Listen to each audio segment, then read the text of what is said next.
Thank you very much. Thanks, Adrian. Thanks for having me. The after lunch speaker on the last day, so that's a disaster, isn't it, really? So they must have been really scraping the barrel. Since it's become a sales event, we're also short of staff. If any vets want to come to Winton, we're more than welcome, or nurses, or anybody else. We are always short of staff in rural areas. Okay, so yes, I'm a vet. One or two people have asked me what I'm doing here. I also, I'm on the board of the New Zealand Vet Association, and I chair the NZVA's AMR group, Antimicrobial Resistance Group, and I also am the NZVA's rep on the Rural Health Alliance, which is a fantastic organisation. Hopefully it's still here this time next week. Otherwise, I don't have a role to represent the NZVA on it. There's not much point, is it? So, and what I want to talk about today is AMR and One Health, and I sort of put the thing at the bottom there that rural health is One Health, and I want to walk you through that and explain why. So just to sort of give an outline of what I'm going to talk about, I'm going to give you a bit of context, because I think you might need a bit of context as to why I'm up here and what it's all about. Michelle Thompson, wherever she is, asked me to talk about Mycoplasma bovis, and she might regret that, because I could talk about Mycoplasma bovis for the rest of the day, but I will give you a briefing on that. I guess it is of some relevance. And then we'll talk a little bit about One Health and what our view as veterinarians is of One Health. Antimicrobial resistance, as Adrian very well correctly said. We'll talk a bit about AMR, because that's the kind of the key thing at the moment that sort of unites us all, I suppose. And I just want to touch a little bit on rural mental health if I get a chance. So I'll rush through this. Before we start, hands up here who's got a pet. Oh my gosh. Right, keep your hands up if you've got more than one. Oh my gosh, good clients. Keep your hands up if one of those is a cat. Yeah, okay, right, that's good, that's interesting. We'll talk about pet ownership later on, but you absolutely fit the demographic. I just read, incidentally, when I was waiting, that those Russians that were poisoned in, I don't know if you read this, in London or wherever, they've just dragged the poor cat and the guinea pigs out. Somebody forgot to feed them for 3 months or something. So, okay, so let's talk a little bit about Vet South. I moved to Southend about 21 years ago, and there was one vet in four. There was 4 of us in Winton.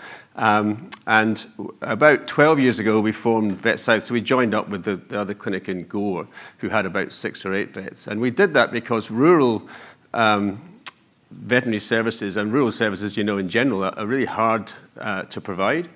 And being a rural vet and being like a 1 in 4 vet practice is really challenging. And we recognized that it was kind of almost unsustainable. What could we do to make this different? And so what we thought about doing was merging with not the nearest clinic, but the clinic that was most aligned with us, and that was the Gore, and that's how Vet South was formed. We spent ages thinking of what vet clinics in the south would be called, and we came up with that really brilliantly dynamic name. Well worth the wait, I think, you'd agree. But we did it for 3 reasons. So really it was about staff, getting staff, whoever asked for that locum, getting staff down to rural, remote places. Reliability of provision of resource and services. So for us, that includes product, clinical supplies and things like that, antimicrobials. We're always the last ones to get stuff, and people run out across the country. And then the third one was sustainability, and we just knew that we had to do something different, otherwise we wouldn't be here. And it's worked remarkably well, I'd have to say. Like we now, in those days, we employed between us about 12 vets. As Adrian says, we now employ about 60 vets. We've got 3 epidemiologists. We've got a research team. We've got a team of 20 vet technicians, which we never even imagined. We didn't know we invented them sort of 10 years ago. That was a remarkable thing to do. And so it's been highly successful. And I think it's kind of the model. Rural. We've done the same thing on the West Coast with the clinics on the West Coast. We've worked with them, and they've formed West Coast vets. But it's just really hard to do it by yourself. And the more you can cooperate and share, that's been our kind of mantra, and it's worked really well. Here are some of our lovely vets. This is us doing an annual BMI session. And we measure cows in condition score, not BMI, but from 1 to 5. And we're just demonstrating that the boys are either 1 or 5, and the girls are nicely in the middle. And here are some of our technicians. The technicians, as I say, veterinary technicians didn't exist 10 years ago, and we sort of thought there must be a role for the sort of thing that nurses do, but in large animal practice. And so we sort of invented this kind of veterinary technician role, and now they're just tremendous. They do horrible jobs in horrible conditions. This is them teat sealing heifers, so they're putting like a glue inside heifers' teats that takes them all day in the snow to do it. So it's really quite unpleasant, I think you'd say. Okay, M. bovis. So always do what Michelle tells you to do. So a little summary of Mycoplasma bovis. Don't know what you know about it. First discovered in June this year in Waimate by a vet on a farm. That's that one there. A bunch of cows were lame, and on that first farm it was quite tragic. 400 cows about to calve, 300 of them have 4-quarter mastitis and 100 were lame. They were all destroyed. It was quite horrific. Everything on that farm was ultimately destroyed, and everything on the surrounding farms has been destroyed. Since then, of course, the rest is kind of history. So we've now got 28 infected properties. So the original cluster in Waimate appeared to be the original cluster. Now we've got a cluster in Winton, and it looks as if perhaps that was the original cluster. We don't actually know. We've been working very closely with MPI all along at various different levels. And we think it's a recent infection, 2016, come into the country, hasn't been recorded in the country before. Only 3 countries in the world don't have Mycoplasma bovis, so people say, why are you trying to eradicate it? What's the point? We really don't want it in the country. I'll talk a bit about antimicrobial use, but we're trying to reduce our antimicrobial use to almost 0. And if we get a disease like this, that's going to bugger up those chances. The reason being, Mycoplasma doesn't respond well to antibiotics, and farmers will treat, and that'll be a bit of a disaster. And some of as I said, that picture I painted you of those clinical diseases, it can be quite horrific. There's no human health risk. You would have heard last week that Damien O'Connor made the decision, very wise decision, a very bold decision, I think, to cull all the infected properties cows out. And 3 reasons for that, I think. Animal welfare. These cows and calves have been stuck on farms, can't do anything. Human welfare. It's been a horrible disease from a human welfare and mental health perspective for everybody involved. I made the comment there. And also, just whatever we do next, whatever the control strategies are, we're far better if we can get rid of these infected properties. Hopefully, we want to eradicate. So we're still very strongly on the eradication front. We think we can eradicate it. We've done a bunch of epidemiological modeling. We don't believe there's any more than 40, 45 infected properties in the country, but that's on very sparse data. We haven't had the disease in the country, so we actually don't know how it behaves. Epidemiological modeling. This is my favorite slide of epidemiological modeling. Any other epidemiologists in the room? I don't know. Is that yes? Yes. Oh, there's one over there. Well, you'll understand that. That's it. 2 types of epidemiologists. Those who can extrapolate from incomplete data.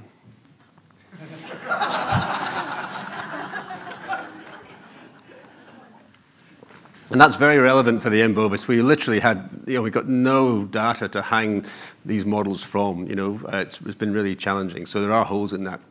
Okay, One Health. We think, One Health is not a new concept to you guys. It's not particularly new to anybody, but I just want to explain where we sit in this kind of One Health silo, I guess, if it is a silo. It's the combination of the human, the animal, and the environment, and the congruence of that. So I guess I have found, with all due respect, that medical health professionals are probably less familiar with this because you deal with people. And people and people and people. Whereas whenever we deal with an animal, there's a person attached to it somehow. They either own it or they bring it in or whatever. And for a lot of us, obviously in production animals, we're very mindful of the environment they live in. So there's an environmental aspect. So I think it kind of comes a little bit more naturally to us. Although I do make the point that when we started to talk about this One Health concept with our members and our other vets, I remember there's a swine wool vet from Auckland that said, well, it's got absolutely nothing to do with what I do day to day. This is the nonsense stuff that you guys in the NCBA are just imagining. Because how does that help me? This morning I had to see somebody who lives in a tiny little flat, and she's got a great big German Shepherd, and she can't afford to pay. And that was my morning, just dealing with all that. And that's got nothing to do with One Health. When in actual fact, it's got everything to do with One Health. There's a person in the environment that probably doesn't suit the situation, with a dog that probably isn't the right dog. So that's absolutely One Health. And One Health takes a lot of different forms. So there you can see a whole bunch of different scenarios around One Health. And the reason that people get really alarmed, or really, not alarmed, but really focused on the concept of One Health, and it kind of means whatever you want it to mean, is that you guys are probably aware that the majority of human pathogens currently are of animal origin, but when we project forward in the next sort of 25, 30 years, the forecasting is that the vast majority, 75% or more, of new human diseases will emerge from animals. Now, viruses in particular, there's a nice little timeline there in the past 10 years of all the different viruses that have come from animals and infected humans. And viruses are our biggest challenge, but more recently we've been quite aware of bacteria with the whole issue around AMR and the fact that we may not even be able to kill some of these bacteria. So there's no question that this is becoming more, there's more people. There's less animals, ironically, but there's more people. And although we used to live quite closely with animals, the way we live with animals now is quite different, and that might have an impact on how these diseases become zoonotic. I like to, when I talk about One Health, I like to broaden it out to just a slightly different perspective, because I think that, forgive me, but the medical perspective is fine and it's really fascinating, and you can sit through hours and hours of lectures about mosquitoes and different types of viruses. But certainly from a Kiwi perspective, I think I'll put 3 or 4 things up there. One Health to me is water. That's what's currently, everyone talks about water, and that's one thing we don't do very well. And that, again, it touches us all. And it shouldn't be a rural-urban thing. It's a Kiwi thing. But it's not good, as we know. We need to have a conversation around sustainability, because and that involves the way we choose to live, and our consumption and our growth patterns, because we need to have a discussion whether that's sustainable in the long term. And we're very lucky here. We only have about 4 or 5 million people, but we see, and I'm sure you guys see it as well, the impact of the tourists and whatnot coming to Southend. You double the number of people in that province, and there's not many people there, and it makes a significant difference. And we're not well set up to cope with that. So we need to have a conversation around that. And then finally, food safety and quality is I think, vitally important for all of us here. And the World Health Organization did this a report on you might have seen this global burden of foodborne diseases. The thing about foodborne diseases is that 1 in 10 people are going to suffer from some sort of foodborne disease, and 33 million healthy life years lost. The thing about it is that burden of disease falls greatest on the poorer and the younger, and that doesn't matter which country you're in or which society you're in. And that's something that I think we should all be concerned about it too, as well. So there's a global aspect to this, and there's a very broad sustainability aspect to this that I think we need to talk about. This is a lovely picture of, did anyone know what this is? This is, I'll tell you because I don't want to keep in suspense. So this is Southend, winter. There's crop paddock there, so the cows have been grazing this crop paddock. It's very muddy, and there's a whole bunch of water going to the creek. So this is not a good picture. I have to say this is not common, but this is the sort of thing you see. So when you see this discussion around water quality and intensive grazing or whatnot, this is the kind of thing that we worry about, that obviously this is not a good idea. To be fair, this would probably work okay-ish if it wasn't raining, but of course it rains a lot in Southend, and this is the outcome. So you can see what's happening here. There's water, mostly water, but a whole bunch of nutrients, sediment, silt, and there'll be some nitrogen, phosphorus, a whole bunch of pathogens are washing into this creek. So not ideal. We like to, think about animals. They need to have shelter. The other thing you'd look at this paddock is that it doesn't have much shelter. Here's a paddock of cows in Southend. They've got plenty of shelter, but look, they don't really have. That's not a nice environment for them to be. I want to make the point that these things don't happen very often, but they happen often enough that we need to think about how we manage cows and sheep and whatnot. And the point about this is that what's the better option? So if you read through all the social media, we've got 10% of our clients would winter their cows inside in big barns, but nobody wants us to do that either for some reason. I think it's quite a good idea, but a lot of people don't want us to do it. So there's a lot of social pressure, the social license. We want all our cows to look like this. This is one of our cows, one of our vets' cows. And, you know, to be fair, most of the time, animals grazing, if I was wanting to be a cow, I'd want to be a cow in New Zealand. I think it's a great life. Most of the time you're outside, grass, warm, sunny, you're not inside and getting lame in big sheds. But there are some things that I think we could do a lot better. So talking about what we could do a lot better in water quality, oh look, here's a picture of Auckland's beaches. Now, I don't live in Auckland, thank God. Some of you guys might. And so my point about this is this is not an urban-rural issue, and it's not a north-south issue. It's just this is a bloody shambles. You know, we cannot be proud of this. This was just taken yesterday. You go onto the website. I'm sure you've all done it. If you live in Auckland, you'd have to, and find out where you can swim. Well, you can't really swim anywhere unless you want to sort of jump in somewhere in the middle here. That's not a pretty sight, and that's really disappointing.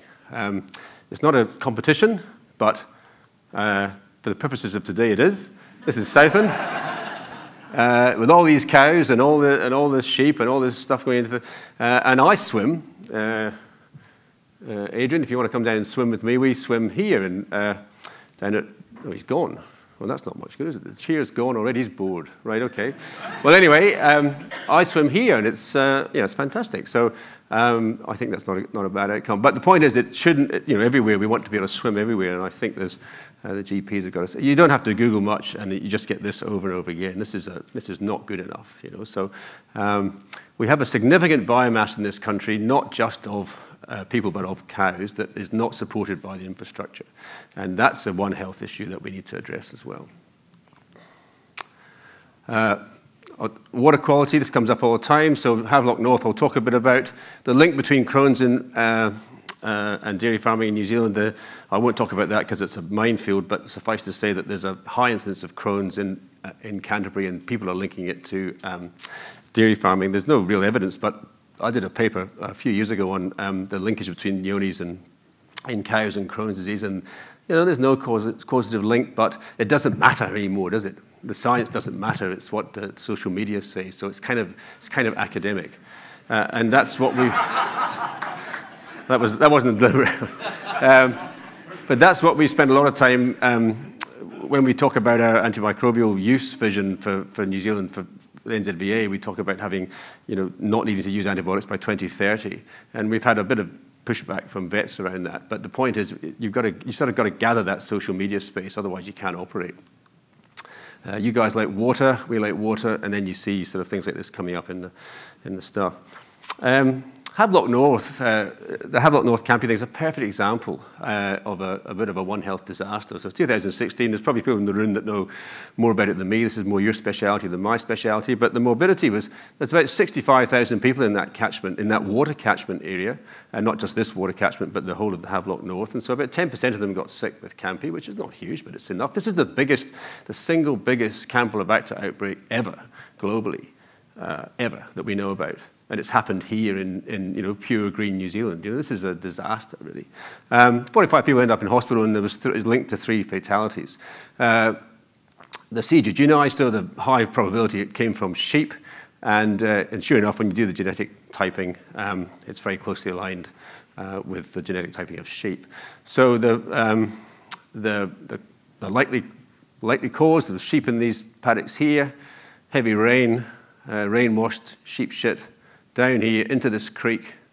There's that creek there, I can't see it very well, and also into this bore, either subterraneously into this bore and into this creek, which also the bore sucked out of. So there's a whole bunch of stuff. If you read the report about Havelock North, there's a whole bunch of stuff going on around valves in bores, our understanding of hydrology, of where these bores actually get their water supply from, our understanding of what happens in heavy weather events, sheep pasture and so on and so forth. But suffice to say, it's quite scary reading, because you could replicate this water reticulation system, thousands of times across New Zealand. It's just there, but for the grace of God go I, really. Okay, so getting back to your pets. Let's just dwell in that. And I just did a very sort of random straw poll, and I think you fit the demographic perfectly. In New Zealand, New Zealand's the second highest ownership of pets globally after America. Only in America, 65% or something. But the interesting thing about that is that 78% in rural areas have pets. That's quite a high number. 3 out of 4 people have pets. And when you go to urban areas like Wellington's the lowest pet ownership, which probably makes sense. There's nowhere to walk your dog or anything there. Cats are the most popular, so that was true here. And quite a lot of people have dogs. So pet ownership in New Zealand is high, and that's without thinking about animal ownership, because animal ownership in New Zealand is very high too. We're a very rural community, so there's an awful lot of farmers or people that are very closely connected to farmers, one generation difference. So we've got a very strong bond with animals. And then the good, the bad, the ugly I talk about in terms of when you look at One Health from an animal perspective, and there's a whole raft of the bad and the ugly that we tend to sort of think about when we think about our interactions with animals. We tend to think of all the zoonoses we can get, and I'm sure that I could go around this room and every single one of you could give me a different zoonosis that you may pick up from some animal or something. I'm not going to do it. I'm just going to say there's lots of things out there. I don't need to teach you guys how to suck eggs. But I want to talk about the good stuff.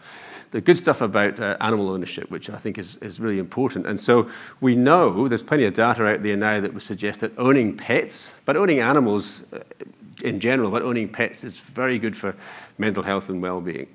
And there's a whole bunch of reasons around that. It's around the loneliness thing, the fact that you've got something to pay attention to. I heard a horrible thing on the radio the other day that, I think this is right, anyone else that listens to Radio New Zealand, there's 1 million old people in the UK over 65 who don't speak to anybody for 30 days at a time.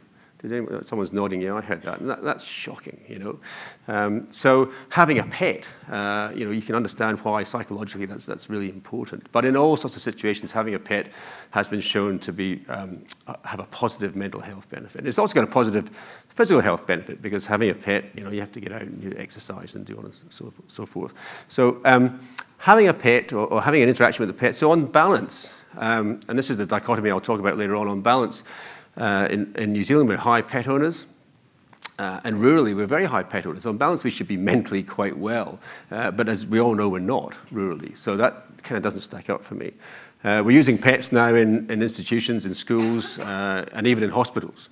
We recognise that there's value in schools and prisons and hospitals and so on and so forth. Slight decline in pet ownership, but that's almost always certainly to do with increasing urbanisation.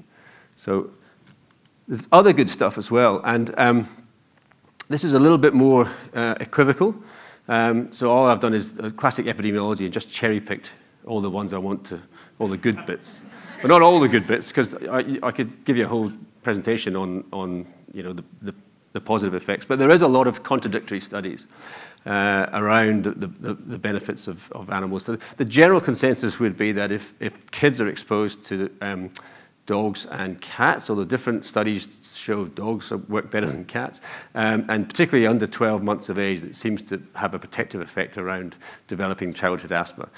A lot of it, if you're really sad and you've got nothing else to do one night, you can dive into the literature, and again, you'll know this better than me, but it depends on what you determine, how you classify asthma, when they get it, whether it's at school age and so on and so forth. But it does seem to be some sort of protective effect, and particularly farm animals as well. This is an interesting one. Most people have looked at pets, but they haven't looked at farm animals. I think this is a Swedish study, 1 million kids with farm animals exposure, and it was highly protective. So there's something going on there that we don't understand, but it looks as if it's largely positive.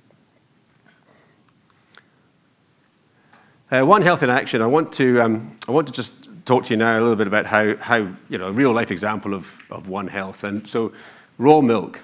The gift that keeps on giving. Does anyone here drink unpasteurized raw milk before I start? Someone at the back. If you feel sick during this, you can leave. It's all right.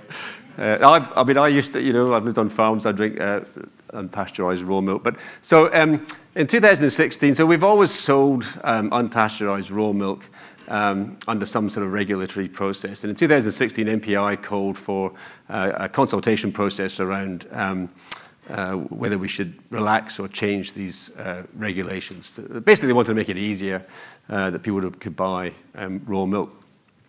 Everybody with 2 brain cells said no. That would be really stupid. I could also fill a couple of slides with all the pathogens that we get in raw milk. The reason we pasteurize it is because it can be quite dangerous. And so NZVA presented a sort of comprehensive paper to them, a whole bunch of other individuals. You could go online and you could sort of fill in this kind of thing. I went online about 27 times in different personas, you know. I was like somebody from South Auckland with 27 kids, and I was a sort of a left-wing person from Nelson, you know, but it didn't seem to make any difference because MPI just relaxed the registrations anyway, but it had these stringent conditions, you know, that's government speak for doing bugger all, isn't it, really? So the stringent conditions are things like your offal pit must be, you know, 20 yards away or something from a food production sense. So it's a bit of a worry. And guess what happened? Almost monthly now we have these food recalls for raw milk. This is one actually down near us, which are, this is the second time this year they've been recalled for Campylobacter. Last year they were recalled for Listeria. You know, you really don't want to be drinking Campylobacter and Listeria. I mean, you can go to Havelock North if you want Campylobacter, but Listeria, you really don't want to. I did promise Joe that I'd have a tweet, and I just sort of took up tweeting earlier on this year. I don't really understand it, but I did tweet about this, and I got the best response I've ever got. I got 6,000 people looked at my tweet, and I didn't get one negative comment. Now, the horrible thing about tweeting, or whatever you call it, is that you get this barrage of trolls just attack you, and I didn't get one negative comment. They were all quite supportive. So, well, I did get a negative comment from MPI eventually, who said, you know, dear Mark Bryan, we respect people's right to choice or something. So if you go to the MPI website, this is what they tell you to do. We respect your choice, blah, blah, blah, blah, keep it chilled, blah, blah, and this is the best bit. If you want to drink raw milk, heat it.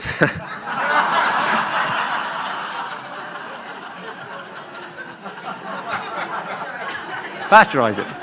So, I mean, this is on their website. And so, in actual fact, this is better than, because pasteurization, we only pasteurize milk for like 20 seconds or something. This is ultra pasteurization. So there you go. And then the other bit which I quite like is, can I get risk-free raw milk? And they say no. So here's your food safety in action, I guess. Okay, One Health and AMR. I'm running a bit behind time. When you think of animals and antibiotics, if you Google animals antibiotics, you get this picture. I would suspect that quite a lot of you think in New Zealand that we use antibiotics quite a lot in agriculture. Common misconceptions, we use it for growth or in feed. So we haven't done that for 20 years in New Zealand. We haven't fed animals for antibiotics for growth or in feed for 20 years. Most countries do. So here's my question. What percentage of total antimicrobials used globally are used in agriculture? Have a think about that, because I'm going to tell you that in the answer in a minute. And the second question is, where does New Zealand's agriculture sit in that scheme of things? So you might have seen this. This has come from Jim O'Neill's report in the UK. Jim O'Neill's an economist. That's quite a nice trick to get an economist to write a report, because then politicians actually sit up and take notice. But he's forecasting 10 million people will be dying by 2050 for AMR. Again, it hits the poorest and the less affluent parts of the world, and the younger people and the older people, and you know, the wealthy, middle-aged, middle-class people don't get affected. So it's a horrible thing. Everything we seem to do seems to be designed to destroy these less advantaged. Here's the density map of antibiotics used in agriculture by 10 kilometers squares, and so the darker the picture, the darker the colors is where there's more antibiotics used. So this is one way of measuring antibiotic use in agriculture. And you'll look in Europe, particularly in Denmark, very high concentrations of antibiotics, in China as well. So that's one way of looking at antimicrobial use. But it's not really, as an epidemiologist, there's no denominator in there. So of course Denmark looks quite bad, but Denmark's got an awful lot of pigs, poultry packed into a very small space. So if we put a denominator into there, it looks a wee bit different. And one of the scary things, though, is the projection. This is tons of antimicrobial. Again, no denominator, so we don't know how many kilograms of meat are being produced or whatever, but this is the projection for the next 10 years. China was forecast, this is only about 8 years old, this data. China was forecast to double its antimicrobial use in 10, 15 years' time. The good thing about China is that when they decide to do something else, they do something else. So now they're really moving away from it, and they recognize it. So that, you know, so that is not going to look like that. Unfortunately, everybody else is still, I mean, who cares about USA? It's a shambles, but everything else is kind of, and so who said, so what proportion of, who said 50% is agriculture? Who said more Wars. Yeah, because you're a bit biased, aren't you? So it's over 80% of all antibiotics are used in agriculture globally. So that's and so the graph looks like that. Like 85% of all antimicrobials used are in agriculture, and only 15% used for humans. We came up with a statement, I think you might have seen this before, 2030, we won't need to use antibiotics for maintenance of animals. Well, we got a bit of pushback from some vets, but by and large it's been well accepted. And that was on the basis that, we do well in New Zealand, but we could do better. And talking about social media, we were getting a lot of social media around the use of antibiotics in agriculture. And we sort of thought we were in a good position, but we didn't really know. The first thing this did was give us the space to work, because you get, all of a sudden, they move on to something else, whatever else these people are worried about next. And the second thing we did was do some data analysis ourselves. And we published this paper last year, the first paper ever published on the agricultural use of antimicrobials from wherever countries we could get it from. So there's about 25 countries in there. We don't have data for all countries. But New Zealand is the third lowest user of antibiotics in agriculture globally, quite significantly lower than everybody else. We're in a very good position. Now, we didn't actually know that until we analyzed all the data, but and recently we've rejigged the analysis, like every good epidemiologist, and it's probably even lower than that, but we'll talk about that later on. And so if you map that, and we talk about PCU, so that's population-corrected units, that's the amount of antimicrobials in weight by the weight of the animal that we use, and that doesn't matter whether it's fish or chicken or whatever. Cyprus is 400 PCUs. I don't know what happened, but if you noticed in that previous graph, Greece wasn't included. So I think Greece have just dumped all their antibiotic use under Cyprus's name. America's 240, North America's 240, and New Zealand is 9. So, we're doing very well. We could do better, but we're doing very well. You might have seen this, Mark Thomas's data. I just put this up because it's not a competition, but it is. In human medicine, we're not doing so well. We're the third highest user of antimicrobials. Other comparative data. So what I've done here is, this is dairy use data. This is data that we've pulled or published. So this is our Vet South data. PCUs doesn't really change much. There's about 8 or 9, 10 sometimes every, from year to year. We've got a group of farms that are on a welfare program across the country. They've got slightly less antibiotic use. New Zealand, that's every animal in New Zealand, that's all, it's about 9.5, and then you compare that to the UK, which is 65. So, we can dive into the regions around dairy, but by and large, we're all doing a reasonably good thing. We have just done a study looking at dairy farms and red meat farms across the country, and we came up with this figure of, there's quite a lot of cows and sheep and beef in this study. 8.5, which is exactly in that sort of figure, so we know we're in the right ballpark. And look at the red meat sector. They don't hardly use any antibiotics. I would argue that they perhaps use too little.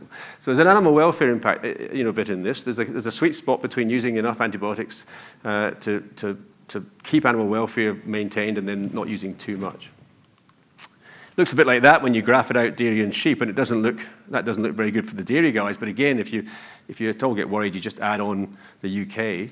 And then the dairy guys don't look too bad. And the dairy guys are making significant strides towards reducing some of their antimicrobial use. So I think we're in a good space. Why is it important? Well, because we were getting pilloried in the agricultural industry around our use of antimicrobials. We don't use much. What we don't know is whether there's any link with our use of antimicrobials and AMR in humans. And there's just not enough work done. And it's a bit like climate science, We sort of sat around and debated, and our guys are all scientists. We need to have the data, we have the science. But by the time we get the science, which will be 10 years' time, it will be too late. There's a whole bunch of stuff we can do now anyway that doesn't really harm anybody. So there's significant strides we can make in reducing antibiotic use. That's just common sense. And whether they're directly linked to human antimicrobial resistance or not, we don't know. But if we can at least make a go. And so I'm going to talk a little bit about that. This is dairy. A lot of antibiotics are used in drying off dairy cattle before winter to prevent mastitis. And we don't use much. Look at the actives. Most of our actives are penicillin. So, you don't use much penicillin, I guess, so it's not that critical. If you take out penicillin and look at some of the critical antibiotics from our perspective, macrolides, cephalosporins, aminoglycosides, there's a regional variation, but they only, at the very most, are 14% of anything that we use, so we don't use heaps of them. But the dry cow issue was one that it was addressed at a One Health conference or a medical conference a couple of years ago. We were treating whole herds with antibiotics at drying off, and then that's been the standard recommendation. It works really well, but we think it's untenable. So we're moving away from treating every cow. So you might have 500 cows, treating all of them 4 quarters at drying off. We're moving right away from that to getting down to as few as possible, down to maybe 20%. It's a big step for, look at the mud that those cows stand in and whatnot over winter that I showed you. It's a big step, but we're making good progress. I think we're getting there. So just the key points of antimicrobial use, dairy around 8.5. Dry cow use is about 35% of all antimicrobial use in the dairy industry. So there's only a small number of cows are infected. Don't worry about that. But that means that we can reduce antibiotic use significantly if we can get this bit of science right around dry cow use. And I think we're getting there. It'll take a couple of years, but we'll get there. I love this picture, this One Health picture. This is an AMR-AMU picture. So this is looking at a pathway map of antimicrobial use and resistance. Don't get hung up on the arrows, but you can there's millions of these pictures around, but I like this one because you've got humans, animals, and the environment in the biggest circles, and you've got a whole raft of things in the middle, processing, water, soil, fomites. There's a whole bunch of stuff. The point is that nothing is not linked. Everything is interlinked. And look at what happened in M. bovis, a little infection that we don't know how it came in, but it came in, and maybe it came in Southend in 2016. If you look at that map of trace farms now, there are hundreds of farms right across the country that are connected to that farm. Hundreds and hundreds. First, second, tertiary traces. We are all interconnected. And we're all interconnected between animals and humans and the environment too. We've got a wee project on at the moment in Southend, looking at a Sustainable Farming Fund project, looking at 3-year project looking at reduction in antimicrobial use. And it's kind of multi-sector. We've got a bunch of other people involved, and we're tasking farmers this participatory development approach where we're all professionals, so we tell people what to do. But in this situation, you give them the information and then you sit back. It's really hard for vets and doctors to sit back and let people make dicks of themselves, But you give them the information and then you sit back and let them work it out for themselves. And it's really interesting because they come up with fantastic ideas that we would never have thought about. And then, of course, they own the ideas because it's their ideas rather than us saying, you must do this and you must do that. So we're halfway through that. We've got 4 groups, which then expand to 8 groups, and then we end up with, hopefully by year 3, we'll have 160 farms enrolled, reducing antimicrobial use. We think we'll get a good response there. Last few minutes, I just want to touch on rural mental health. It's quite dear to my heart. My wife's a psychiatrist, and she probably needs to be.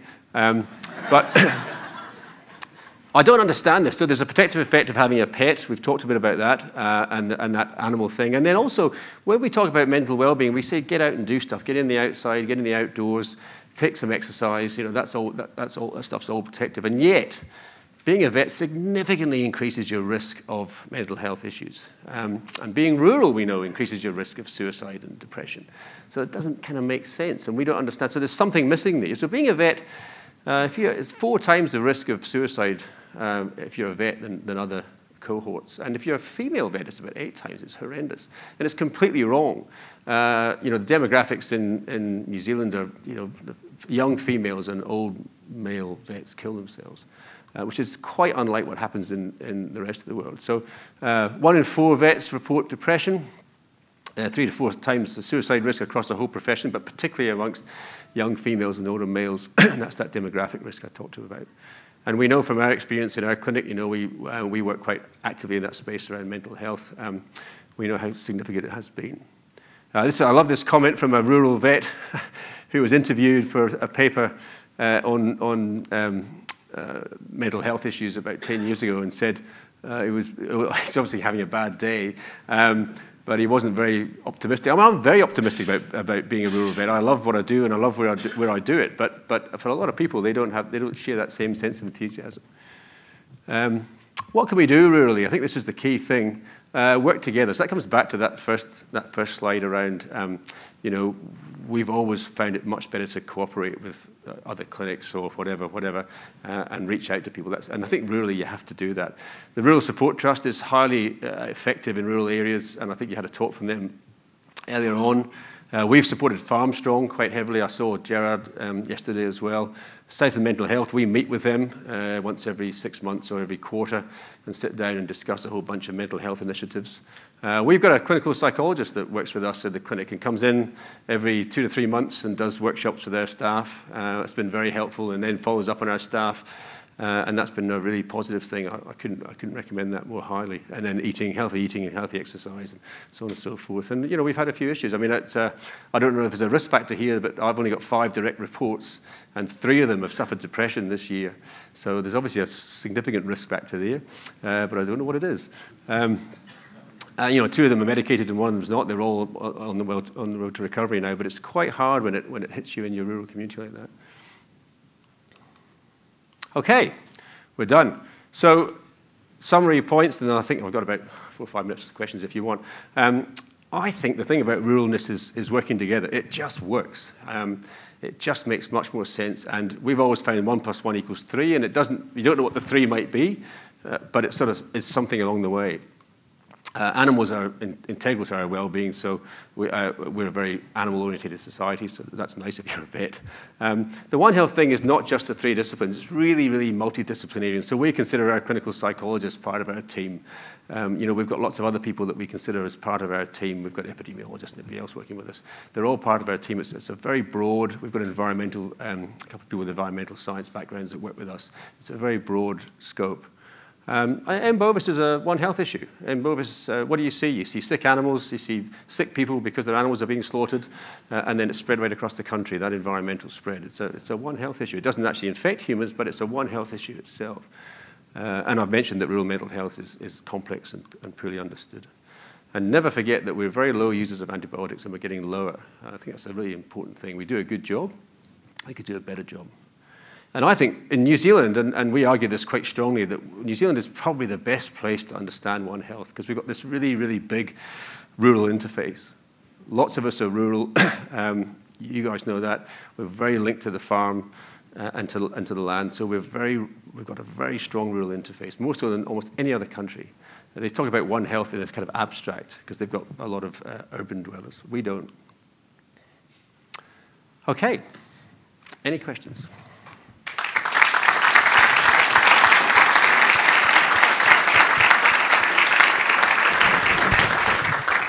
Mark, Peter Rodwell, can I ask that in your One Health organisation, could you consider a representative from Forest and Bird? Simply because from a native bird perspective, your owning a cat is probably not in their best health interest. Yeah, that's a good point. I've been lucky enough to, Landcorp are quite progressive in this, and they've got an environmental reference group. And I've been lucky enough to attend that a couple of times, and they invite Forest and Bird and Greenpeace and all these sort of people along. I find that enlightening. You just learn so much from talking to different groups. Yeah, makes a lot of sense.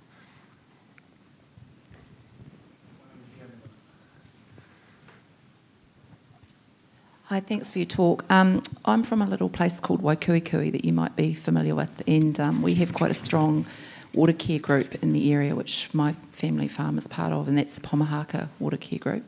Just wondering, there's been a real push in the area for this group to be supported, and it is working very well, but are there other water care groups in the country that work as hard? And because I think obviously, you know, it's fine for one group to be doing it, but obviously all these waterways, you know, are intertwined, and just interested to know what other water care groups are around that are working. Dairy NZ set up a whole bunch was it a Dairy NZ set up one? They've got catchment groups. Yeah, so it was actually a chap called Lloyd McCall that was involved with setting it up. You may know Lloyd, but yeah, I just know it's very strong and it's growing, and they've done some great things already. And obviously your own farm, I mean, we have the Pomahaka creek running through our farm, and there's a real push to fence off your waterways, and which I understand, but I'm also surrounded by dairy farms, and we're a sheep farm, and I'm well aware of what comes into our creek from around us. So I'm just very mindful of the fact that, you know, it's great for us to be doing what we're doing, but we also need the people around us to be doing it as well. You need everyone to do it, and it's a catchment issue. So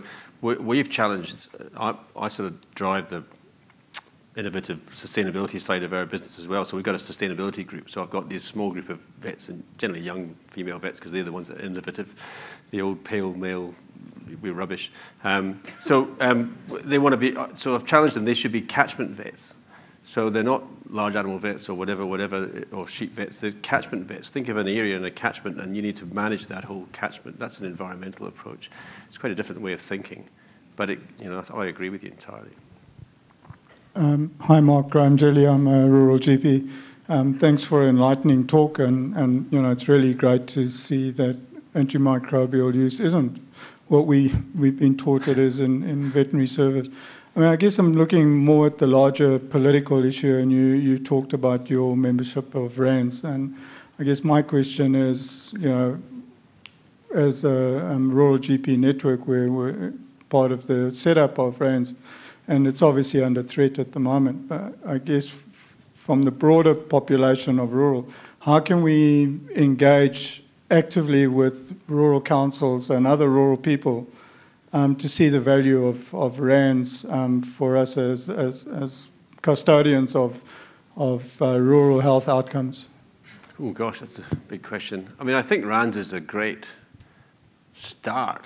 I hope it's not the finish, because you just can't do it as 47 different organisations, can you? So you can do it as one with representatives. That would be. But I know. I mean, we've got a group, XL Vets Network, that we set up, a group of vets around the country, and I know that that's really hard to maintain. It takes a lot of effort, a lot of energy, a lot of travelling and stuff. So I don't think these national networks are easy to maintain, and of course there's a cost associated with it, which is always a challenge. I wish I knew the answer. If I knew the answer to that, I could get XL Vets really firing on all cylinders too, because it's the same concept that all the vet clinics are independent but working together for the same goal. It's a challenge. Sorry. We've got time for one last question. It's not even a question, it's an observation. My name is David Wilson. I'm in Whitianga, and I saw the same talk from you last year, and I enjoyed it even better the second time. Hopefully not identical. It wasn't quite the same. I laughed a lot at I laughed more at the jokes. I knew were coming. All right. No, it's just an observation. It's not my original idea, but when I have medical students, trainee interns coming to me, I always send them down to the vet clinic, ostensibly to help with the surgery. It's not my original idea, it's Tim Malloy's, but I think that should be encouraged. I think all of us who have medical students, trainee interns coming to us should utilise the local vet surgeries, send them down to do a little bit of trainee surgery and to interact. I can't think of anything worse than having your bloody medical students operating on. I'm sorry. We could do the opposite. We could send our young vets up to with the big long gloves. Yeah. Thank you. Thank you very much. Thank you. Thank you.